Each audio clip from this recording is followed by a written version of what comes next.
Hello fellow artists, Molly your watercolor whisperer here. I have two types of watercolor paper, one 140 pound, one 300 pound. Do not make the same mistake that I did on the 140 pound. I will show you how I fixed it and I'll show you some highlights of my 300 pound sailboat painting. I've got my studio assistant here with me. There she is. Hi baby. All right, let's do it. So this all started with a gator board that I got. It's a foam board that can hold water. And I saw an artist do a technique where she didn't tape down her watercolor paper. She wet the back and the front and it kind of adhered, the moisture adhered to the gator board. So she didn't use tape. So I tried this technique and it did not work out very well for me at all. So you can see I'm doing a wet on wet technique. The paper is super wet. Then I put on a lot of wet watercolor for the sky and the paper just started to curl instantly. You can see right there. This is 140 pound cold pressed arches. So here it is after I did the sky and you can see it's not looking that great. I decided, I didn't record it, but I decided, well, I'm going to tape it down while it's wet so it will stretch out, right? Well, that didn't really work out so good. Here it is dry. I put the tape on and let it dry overnight, and I'm taking the tape off and I've got all these ripples. I actually dimmed the light a little bit so you can see all the ripples. So what I'm going to do now is wet it without it being taped down so it can naturally just expand on its own. So I'm going to wet it. I'm going to wet the back too, actually. Really see.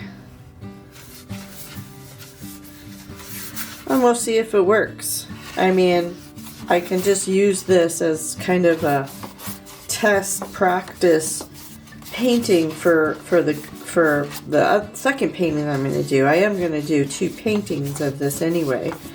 So I got the back done. Now I'm going to do the front. So this is what I did when I painted the sky. I just wet the back, I wet the front so it would stick to my gator board, and then I painted it, but then when it dried, it curled up on me. So I thought, okay, I taped it down, but it had all these, hills and valleys. So now super wet, ton of water. And I'm going to put on watercolor paper on top of it. So now I put this on top and I put books on top of this. And I'm going to let it sit overnight and we'll see what happens. A good Shakespeare book will definitely flatten it out, right? Okay, so here we go. Overnight dry. Look at that. Totally flat.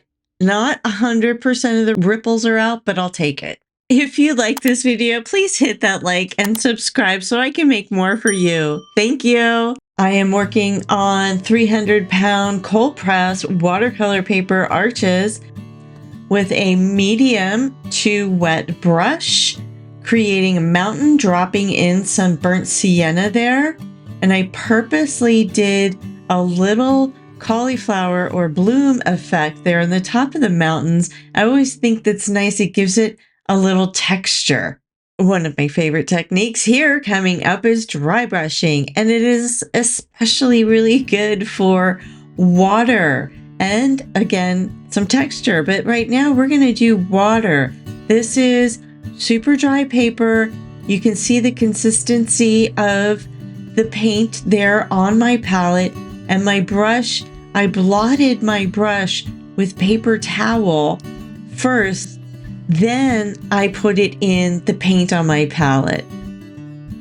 This is, I think, my favorite part of the whole painting is this mountain, because I really like how the clouds are in the mountain right here. What I did was I wet my brush just with water after I applied the paint and lifted it up a little bit, and you can see how the water bled into the mountain a little bit, which formed a cloud. Now I used two different blues here for the boat, one a lighter color for the highlight, then I go over it with a darker color blue while they're still wet so they can blend together. Another dry brushing technique here to get the reflection of the boat in the water. Now my brush here is a little bit more damp. It's not wet, it's just damp to create some waves, and I'm not lifting the color under this light blue that I'm putting down. I'm just laying it on top. This is part of the layering process that happens with watercolors. Now, while the blue's still wet, I apply a little red so I can get a nice violet color reflection of the sunset. And here we go, the final sailboat. I hope you enjoyed this quick tutorial. On my Patreon page, I will have the full real-time tutorial as well as many other watercolor and colored pencil tutorials. Join me this Thursday live while I do a live demo of the same sailboat. So come sail away with me, fellow artist, and I'll see you Thursday. Thank you.